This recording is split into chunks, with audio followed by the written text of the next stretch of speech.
Tu as sûrement déjà entendu parler de la purification par la fumigation.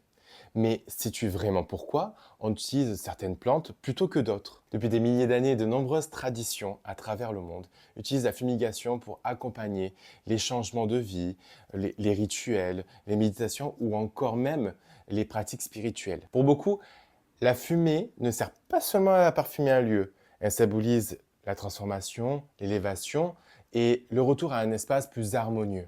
Personnellement, la fumigation fait partie intégrante de ma pratique. Non pas parce qu'elle est magique à elle seule, mais parce qu'elle permet de poser une intention en spiritualité. Et l'intention est souvent considérée comme l'une des clés les plus importantes. C'est comme ça que moi je purifie mes cartes, tarot, oracle, mes objets, toutes sortes. La sauge blanche est traditionnellement utilisée pour les grandes purifications.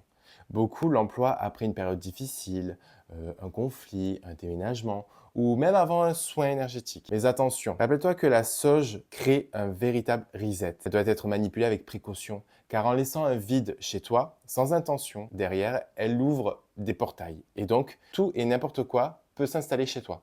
La sauge sang de dragon, enrichie avec la résine du même nom, est souvent choisie lorsqu'on souhaite renforcer un travail de protection ou de clôturer un espace énergétique. Pour tout ce qui est à base de sauge, on y fait attention, d'accord? Le Palo Santo, quant à lui, est généralement pour une purification plus douce ou après une purification profonde.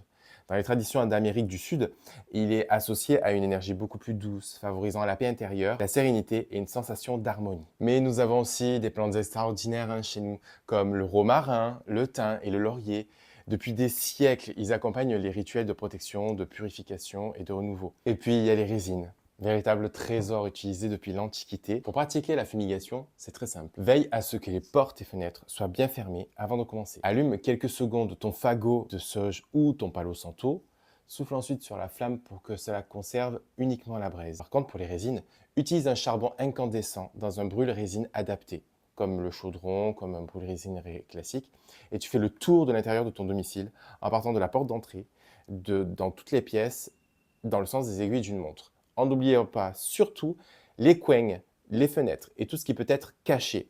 Tu peux utiliser une plume pour t'aider à accompagner la fumigation dans les endroits difficiles d'accès. Et je vais terminer par un avis très personnel, les bâtons d'encens parfumés. Ceux que l'on retrouve facilement dans le commerce ne sont pas ceux que je privilégie pour purifier un lieu.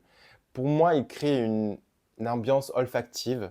Voilà. Lorsque je souhaite effectuer un travail énergétique, je me tourne beaucoup plus vers les plantes brutes ou les résines.